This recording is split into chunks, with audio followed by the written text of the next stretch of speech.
30வது சங்கீதம் 11ஆம் வசனம். என் புலம்பலை ஆனந்த களிப்பாக மாற பண்ணினீர், என் மகிமை அமர்ந்திராமல் உம்மை கீர்த்தனம் பண்ணும்படியாக நீர் என் ரட்டை களைந்து போட்டு மகிழ்ச்சி என்னும் கட்டினால் என்னை இடை கட்டினீர். அருமையான சங்கீதக்காரனாகிய தாவீது இந்த 30வது சங்கீதத்தில் இருக்கிற காரியங்களே, என் சத்துருக்கள் மேற்கொண்டு என்னில் மகிழ ஒட்டாமல் நீர் என்னை கைதூக்கி எடுத்தபடியினால் நான் உம்மை போற்றுவேன் என்று ஆரம்பிக்கிற சங்கீதம். மனிதர்களுக்கு ஏகப்பட்ட சத்துருக்கள் உண்டு. சத்துருக்கள் எண்ணங்களின் சத்துருக்கள். என்ன சத்துரு? எண்ணங்களின் சத்துரு. இன்னைக்கு அநேக தேவ பிள்ளைகள் பாதிக்கப்பட்டிருக்கிற ஒரே ஒரு விஷயம் எதுனா, எண்ணங்களுக்குள்ளதானே. எண்ணங்கள் எல்லாமே அவர்களை தேவனை நோக்கி பார்க்க விடாமல் தடுக்குதுல்ல. எவ்வளவு நேரம் உங்களுக்கு கிடைக்குது, ஆனால் பைபிள் படிக்க நேரம் இல்லைம்பீங்க. சொல்லுவீங்க, பைபிள் படிக்கணும்னு நினைக்கிற நேரம் தான் ஏதாவது ஒரு வேலை வந்ததும்பீங்க. பைபிள் படிக்கிறத வேலையாக்குங்களேன், சொல்ல முடியுமா? அப்போ பைபிளை எடுக்க விடாமல் தடுக்கிற ஒரு சத்துரு யாரு? உங்களுடைய எண்ணங்கள் தானே. அது வேற யாருமே இல்லைல்ல. உலகத்தில் இருக்கிற எல்லா வியாதிக்கும், தொல்லைக்கும், கடன் பாரத்துக்கும், கஷ்டத்துக்கும், சொந்தங்களால் வருகிற நெருக்கத்துக்கும் எல்லாவற்றுக்கும் தப்பித்துக்கொள்ள எல்லா விதமான விடுதலையும் தேவன் இந்த பரிசுத்த வேதாகமத்தில் வைத்திருக்கிறார். ஆனால் இந்த பரிசுத்த வேதாகமத்தை எடுக்க விடாமல் தடுக்கிறது உங்கள் எண்ணம் தானே. உங்கள் எண்ணத்தை தவிர்த்து வேற ஒன்றுமே இல்லைல்ல. அத்தனைக்கு இதில் விட இருக்குது. தீராத கடன் பாரத்திலேருந்து எப்படி விடுதலை பெறலாம்? கர்த்தர் அருமையாக எத்தனையோ இடங்களில் கர்த்தரை நேசிக்கிற மனுக்குலங்களை கடன் பாரத்திலிருந்து விடுவித்திருக்கிறார். அதிசயங்களை செய்திருக்கிறார், அற்புதங்களை செய்திருக்கிறார், ஆச்சரியமான காரியங்களை செய்திருக்கிறார். அவருடைய கரங்களின் கிரியைகளினாலே அந்த கடனை அடைக்க வைத்திருக்கிறார். அதற்கடுத்தபடியாக பார்த்தா, இப்படியெல்லாம் நீ இதை வைத்து கடனை அடைக்கலாம் என்கிற ஆலோசனையை இந்த வேதாகமத்திலே கற்றுக் கொடுத்திருக்கிறார். எல்லாமே இருக்குது. ஆனால் இந்த வேதாகமத்தை பார்க்க நேரம் இல்லை அப்படிங்கிற ஒரு ஜீவியம்தான் இன்னைக்கு அவங்களுடைய எண்ணங்கள் பெரிய சத்ருவாக இருந்து போராடி தேவனுடைய ஆசீர்வாதங்களை சுதந்திரிக்க முடியாமல் தடுக்குது. சபைக்கு விடாமல் வந்துடுவாங்க, ஆனால் தேவனுடைய ஆசீர்வாதத்தை விடாமல் வாங்கிடுவாங்கன்னா அது தெரியலை. இன்னைக்கு சபைக்கு வருவது பெருமை, ஆசீர்வாதத்தை வாங்குவதில் ஒரு சந்தோஷம் இருக்கானா தெரியலை. விசுவாசிகள் என்பது ஆசீர்வாதத்தை வாங்கணுங்க. நீங்கள் சொல்லி துதிக்கிற அளவுக்கும் ஆசீர்வாதம் இருக்கும், அநேகர் கண்டு ஆச்சரியப்படுகிற அளவுக்கும் ஆசீர்வாதம் இருக்கும். உங்களுக்கு யாருன்னே தெரியாத எத்தனையோ சத்துருக்கள் வெளி உலகத்தில் இருந்தாலும் அது உங்களுக்கு தெரியாது. நீங்கள் நினைக்கிறதெல்லாம் சத்ரு ஆகாது. நீங்கள் நினைக்கிற மனிதர்கள், உங்களுடைய சொந்தங்கள், அதெல்லாம் உங்களுடைய சத்ரு ஆகாது. நீங்கள் நினைக்காத சத்துருக்கள் எங்கேயாவது இருந்தாலும் சத்துருக்களும் கண்டு நடுங்கும்படியாய் தேவனுடைய அற்புதம் தான் நடக்கும். சத்துரு இருக்கானே கண்டுபிடிக்கிறதுக்கு பதிலாக பைபிள் எப்படி ஒரு வசனம் இருக்கேன்னு கண்டுபிடிச்சிருக்கலாம்ல. நீங்கள் அதெல்லாம் கண்டுபிடிக்கவே மாட்டீங்க. தாவீது வாழ்க்கையில் உண்மையாகவே எதிர் தேசங்களின் நிமித்தமாக இருக்கிற போராட்டங்களின் மத்தியில் மிகுந்த பாரத்தோட வேதனையோடு அவர் இருக்கும்போது, தாவீது அந்த இருக்கிற அந்த தேசத்து ஜனங்கள், தாவீது ராஜாவாக இருக்கிறாரு, அந்த தேசத்தில் இருக்கிற ஜனங்களை விட அதிக ஜனம் பெருத்தவர்கள், படை பெருத்தவர்கள், பலம் பெருத்தவர்கள் போராடுகிற ஒரு காலம் வரும்போது தேவனை நோக்கி புலம்பினாராம். ஜெபிக்க முடியல, புலம்பலா வருது. நாளைக்கு என்ன நடக்குமோ அப்படிங்கிற ஒரு எண்ணத்தில் நீங்கள் இருப்பீங்களா? அதுக்கு பேர் என்னது? புலம்பல் இல்லை, பயம். என்ன நடக்குமோன்னு நினைக்கிறது. ஆனால் என்ன நடக்குனே தெரியாத உன்னை வீட்டில் உட்காந்து புலம்புவீங்க பார்த்தீங்களா, அதுக்கு பேர் தான் புலப்பம். அது குழந்தையிலேருந்தே ஆரம்பிச்சிடும், கொஞ்சம் விவரம் தெரிஞ்சதுலேருந்தே ஆரம்பிச்சிடும். இந்த பள்ளிக்கூடத்தில் பரீட்சை வரும்போது, ஐயோ இந்த பாடம் படிக்கல, அந்த பாடம் படிக்கல, நாளைக்கு நான் என்ன செய்ய போகிறேனே தெரியலன்னு ஃப்ரெண்ட்ஸுக்குள்ளே பேச ஆரம்பிச்சிருவாங்க. எதாவது பேசுவாங்க, இப்படி வந்துட்டா நான் என்ன பண்ணுவேன், அப்படி வந்துட்டா என்ன பண்ணுவேன்ட்டு புலம்ப ஆரம்பிப்பாங்க. தாவீது தேவனிடத்தில் புலம்புனா சாதாரணப்படி இல்லைங்க. இன்றைக்கி எல்லாருமே நினச்சிக்கிறதுனா தேவன்கிட்ட நாங்கள் புலம்புறோம், தேவன்கிட்ட நாங்கள் ஜெபிக்கிறோம்னு நினச்சிக்கிடுவீங்க. தாவீதுனுடைய ஒவ்வொரு இக்கட்டான நேரத்துலையும் அவருடைய ஜெபத்தை கவனித்து பாருங்கள். அவர் முதலாவது அவர் ஜெபிக்கும்போது ஆசாரியனுக்கு ஒரு அறிவிப்பை கொடுத்துருவார், இந்த மாதிரி பிரச்சனைன்னு. தீர்க்கதரிசிக்கும் சொல்லிடுவார், சொல்லிட்டு தான் ஜெபம் பண்ணுவார். சொல்லிட்டு தான், ஒருவேளை இவர் சொல்லாமல் ஜெபம் பண்ணாலும் அவங்களுக்கு தெரிஞ்சிடும். அவங்க தான் அந்த விடையை கொண்டு வருவாங்க. தாவீதுக்கு நிறைய இடங்களில் தேவன் கொடுத்த அந்த பதிலை பூரா பாருங்களேன். தாவீதுக்கு தேவன் கொடுத்த எல்லா பதிலும் தீர்க்கதரிசிகளை கொண்டு ஆசாரிகளை கொடுத்தார். அவன் இந்த பிரமாணத்தின்படியே நடந்தான். இன்னைக்கு நீங்கள் எப்படி இருக்கிறீங்க? தாவீது பாருங்க, ஜனங்களை தொகையிடக்கூடாது,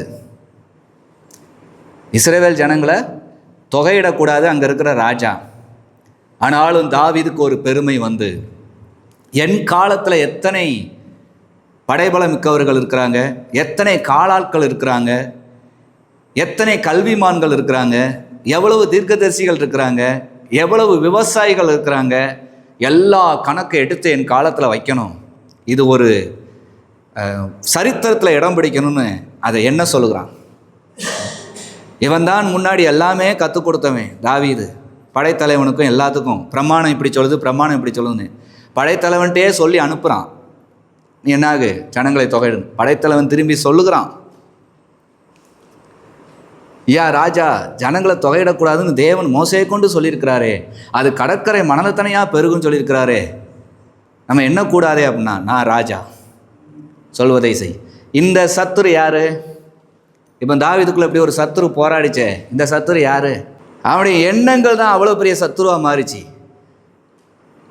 அந்த எண்ணங்களினாலேயே தன்னுடைய சொந்த தேசத்து ஜனங்களை அழிக்கப்பட்டாங்க. தேவன் அழிக்கலை, தன்னுடைய எண்ணங்களை நிறைவேற்றினதனால் அழிவு வந்தது. இன்னைக்கு உங்கள் வீட்டில் இருக்கிற சில ஆபத்தான வேலைகள், சில தீராத பிரச்சனைகள் உங்களுடைய எண்ணங்களின் சத்துரு உண்டு தானே?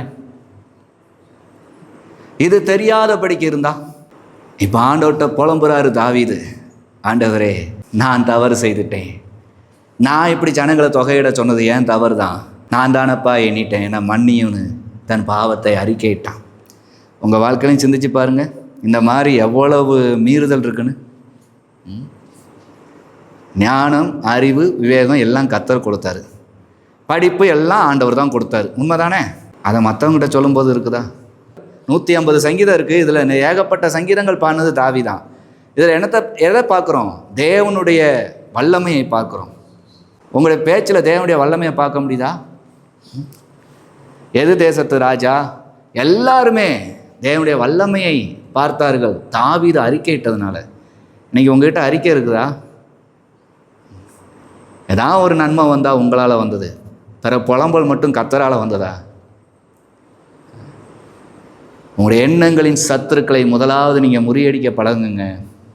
வேதத்தின்படி எதை எண்ணக்கூடாது, வேதத்தின்படி எதில் நம்ம சரியாக இருக்கணும், வேதத்தின்படி ஒரு கடினமான சூழ்நிலை நம்ம ஜெபிக்கணுமானா யார் யார்கிட்ட முதல்ல தெரியப்படுத்திட்டு நம்ம ஜெபிக்க உட்காரணும், எல்லாம் இருக்குது. ஆகவே தான் இவ்வளவு தூரம் இருந்து உள்ளத்தின் சத்துருக்களை முறியடித்து அந்த ஏபோத்தை தரித்து கொண்டு ஆண்டோட்ட உட்காரக்கூடிய பலன் தாவீதுக்கு இருந்தது.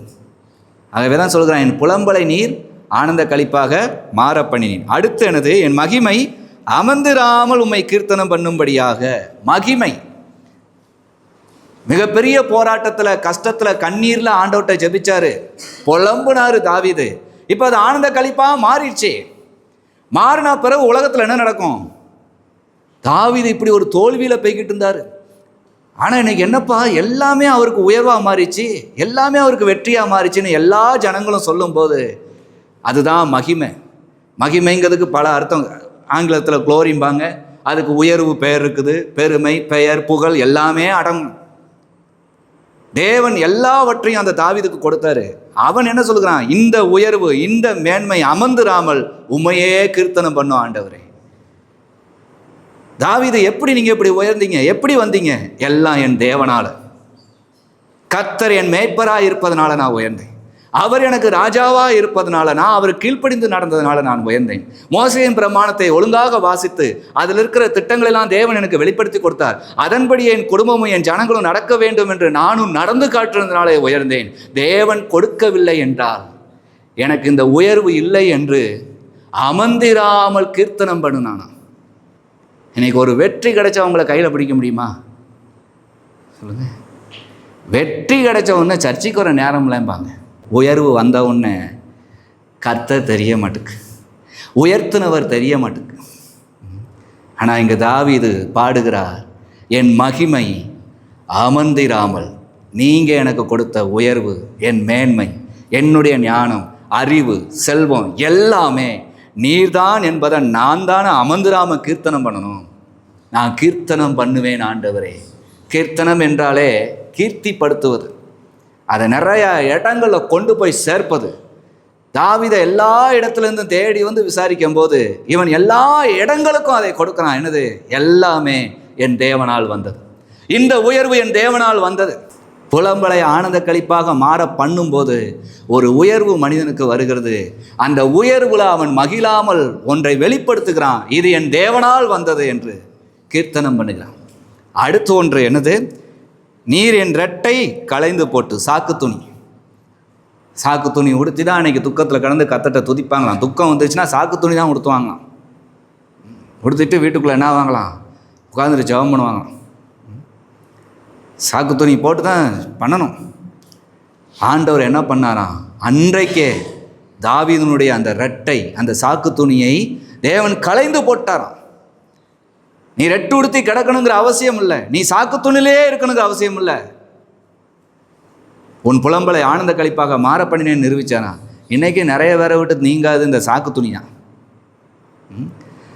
உனா சபைக்கு வந்தால் ஒரு சாக்கு துணி போட்டு தான் வருவாங்க. சாக்கு துணினா சாக்கு போக்கு. சாக்கு துணியை தேவன் களைந்து போட்டால், நீங்கள் சாக்கு போக்கு சொல்வதையே வேலையாக வச்சிருக்கிறதுனால, ஆண்டவரே எனக்கு அந்த அவங்க வந்ததுனால முடியல, ஆண்டவர் எனக்கு இந்த வேலை கடந்ததுனால முடியல, அப்போ எனக்கு இந்த சூழ்நிலைனால முடியல, நீங்கள் என்ன நினைப்பீங்களோன்னு நினச்சி நான் இதெல்லாம் பேசலை, நான் இதுக்கெல்லாம் உங்ககிட்ட வந்து சொல்லக்கூடாதுன்னு நினச்சிட்டேன், இப்படின்னு இந்த சாக்கு போக்கு தானே வாய்ஸ் முழுக்க சொல்கிறீங்க. சாக்கு துணியை களைந்தவருக்கு சாக்கு போக்கும் பிடிக்காதுங்கிறது உண்மையாய் சாதிக்கிற கிறிஸ்தவனுக்கு தெரியுங்க. உண்மையாய் சாதிக்கிற பிள்ளைக்கு தெரியும், அவருக்கு சாக்கு போக்கு பிடிக்காது. ஆனால் எங்கள் தாவீது சொல்கிறான், என் மகிமை அமர்ந்திராமல் உண்மையே கீர்த்தனம். நீர் கொடுத்த உயர்வு தான், இதை உலகம் நம்பாது, நீங்கள் தான் என்னை உயர்த்தினீங்கன்னு. ஆனால் நான் உம்மிடத்தில் வாங்கின உயர்வு நான் உலகத்துக்கு சொல்லியே ஆவேன் என்று சொல்லி சொன்னார். இன்று கைகளில் வைத்து நம்ம பார்க்குறோம், ஜெபிக்கிறாங்க இன்னைக்கு நிறைய பேர், தாவீதை உயர்த்தின ஆண்டவர் எங்களையும் உயர்த்தும் என்று. அந்த அளவுக்கு தேவனை கீர்த்தனம் பண்ணின ஒரு மனிதர் தாவீது. இந்த வசனம் சாதாரண வசனம் இல்லைங்க. இதை வாசிச்சிட்டீங்க, இன்னைக்கு இதை தியானிக்கிறீங்க, இதற்குரிய விளக்கத்தை கேட்குறீங்க. நீங்கள் எந்த அளவுக்கு தேவனை மகிமைப்படுத்துகிற பிள்ளைங்களா இருக்கணும். உங்களுடைய கல்வி, உங்களுடைய செல்வம், உங்களுடைய செல்வாக்கு எல்லாமே யார் கொடுத்தது? தேவன் கொடுத்தது என்பதுக்கு உங்கள் குடும்பத்தில் சாட்சியாக இருப்பீங்களா? பாருங்க, இவன் மகிமை அமர்ந்திராமல் கீர்த்தனம் பண்ணும்னா ஜனங்கள் எல்லாருமே தாவீதோடு இணைந்து சொல்லுகிறாங்க, தாவீதே, தேவன் உன்னோடே கூட இருக்கிறார், நீர் தான் தேசத்தின் ராஜா, நீர் எந்த வம்பு வழக்கை நீர் பண்ணதே இல்லை, ஏன்னா அப்படி இருந்தால் தான் தேவன் உமக்கு பதில் தருவார், தந்துட்டாரு, நீர் ராஜா தான் என்று சொல்லி ஜனங்கள் அவனை அங்கீகரித்து ஏற்றுக்கொள்ளும் போது அவன் ஜனங்களுக்கு ஒன்றை சொல்லுகிறான், நாம் இத்தனை வருடங்களாய் கர்த்தருடைய உடன்படிக்கை பெட்டியை தேடாதே போனோம். அவனுடைய வாஞ்சை எவ்வளவு பெருசாக இருந்திருக்கு பார்த்தீங்களா? கர்த்தருடைய உடன்படிக்கை பெட்டி நமக்கு அவசியம். எனக்கு ஒரு வாய்ப்பு கிடைச்சா அதை கொண்டு வந்து அதனுடைய ரகசியங்களை அறிந்து நாம் அதன்படி இருக்கும்போது இன்னும் பெரிய ஆசீர்வாதத்தை தேவன் நமக்கு தருவார் என்று அவன் சிறுபிள்ளையிலே வைத்திருந்த ஒரு யோசனை.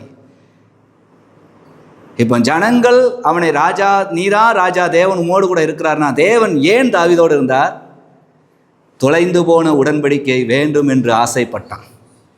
அந்த உடன்படிக்கை பெட்டி வந்தாதான் இன்னும் மேலான ஆசீர்வாதத்தை நாம் சுதந்திரிக்க முடியும் என்று காத்திருந்தான். அந்த நேரம் கிடைச்ச உடனே கர்த்தரை மகிமைப்படுத்துகிறான்.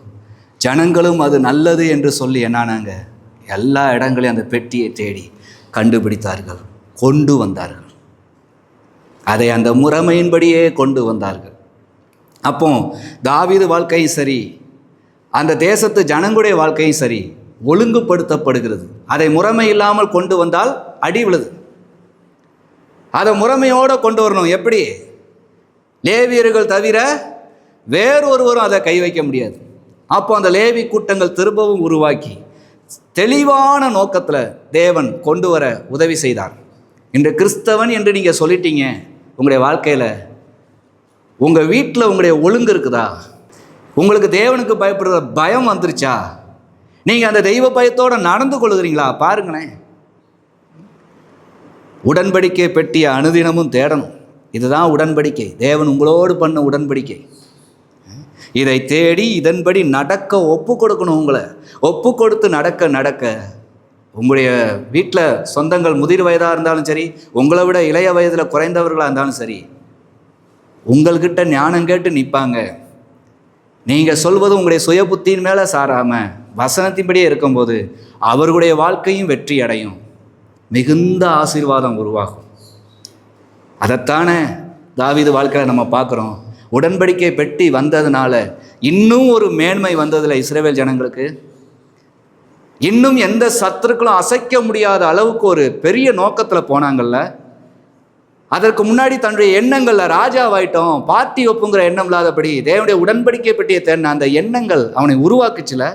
ஆகவே தான் இவன் பாடினார், எழுதினார், ராகத்தலைவன்கிட்ட கொடுக்குறாரு. அது ராகத்தலைவன்கிட்ட அப்படி வச்சு ஒப்புவித்த சங்கீதம்னு எழுதிருக்கு. இந்த மாதிரி சங்கீதம் பாருங்கள், இது சரிதானே, இந்த ராகம் சரிதானே, இந்த ராகத்தின்படியே வை. இதை என்ன பண்ணணும்? இது வெளி உலகத்துக்கு கூட. தாவீது இந்த அளவுக்கு ஆசீர்வதிக்கப்பட்டிருக்கிறான் என்றால் அதற்கு தேவன்தான் காரணம். அதை சொல்லு. நான் துக்கத்தில் இருந்தேன், என் எண்ணங்களின் மிகுதியினால் தோற்று போய் இருந்தேன், ஆண்டவர்கிட்ட புலம்ப ஆரம்பித்தேன். ஆண்டவர் உடனே என் புலம்பலை ஆனந்த கழிப்பாக மாற பண்ணினார். இன்னைக்கு தாவீது உயர்ந்திருக்கான்னு சொல்கிறாங்க.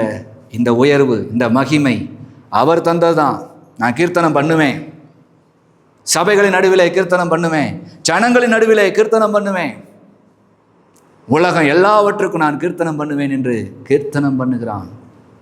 என் அட்டை கலைந்து போட்டு விட்டீர், என் சாக்கு துணியை நீர் எடுத்து விட்டீரப்பா. சாக்கு போக்கு உம்மிடத்தில் இனி செல்லாது, சரியானவனாக தான் இருக்கணும், எனக்கு பலனத்தான்னு கேட்குறான். இன்றைக்கு புலம்பலை ஆனந்த கழிப்பாக மாட்டிட்டாரு. உன் மகிமை அமர்ந்திருக்காமல் தேவனை கீர்த்தனம் பண்ண முடியாது, நடந்துக்கோ. அடுத்து சாக்கு போக்கு சொல்கிற சாக்கு துணியை கலட்டு. மகிழ்ச்சி என்னும் கட்டினால்தான் உன்னை இடை கட்டியிருக்கிறாரு. உன் மகிழ்ச்சி அநேகரை மகிழ்ச்சி ஆக்கும்.